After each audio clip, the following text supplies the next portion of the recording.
আসসালামু আলাইকুম দর্শক। এই ঠঙাঠুঙুসির দিন শেষ।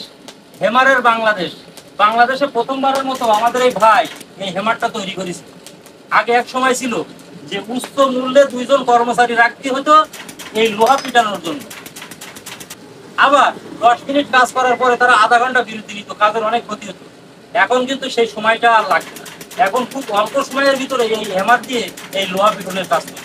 তো আমরা ভাইয়ের কাছ থেকে জানি তিনি কিভাবে তৈরি করলেন। ভাই আপনার নাম বলেন। আমার নাম মোহাম্মদ সুবান সর্দার। সুহান সর্দার। আচ্ছা, এই মেশিনটা আপনি কই পাইছেন? এই মেশিনটা আমি ইউটিউব থেকে দেখছি। ইউটিউবে দেখছেন? ইউটিউবে দেখছি। আচ্ছা। ইউটিউবে দেখার পরে আমি উদ্যোগ নিলাম এটা যে বানাবেন? আমি এটা তৈরি করব। আচ্ছা আমার পাখাটা লেদ আছে, আচ্ছা। সেখানে কথা বললাম, সে বললো হ্যাঁ। যে তুমি তৈরি করো, আচ্ছা। মাল ফোন আইন দাও, তুমি যেভাবে বলবে আমি সেভাবে তোমার ফিটিং করে দেবো, ওইভাবে না হলে না হবে। আচ্ছা। ড্রাইভার দাম না, আচ্ছা, আরে হোক আর আপনি না সেটা, ঝুঁকি নিয়েই তৈরি করলেন? হ্যাঁ হোক আর না হোক সেটা আমার ব্যাপার। আচ্ছা, কত টাকা খরচ হলো কিনা? এতে আমার এ টু জেড ৬৬,০০০ টাকা খরচ হয়েছে। ৬৬,০০০ টাকা খরচ।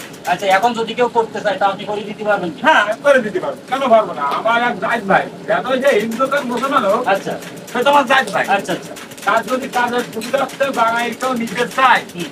অবশ্যই আমি তারে বানাই দেবো। আচ্ছা, এখন আমরা কাজটা করি, লোহা পিটানো। আচ্ছা। লজ শুরু করেন।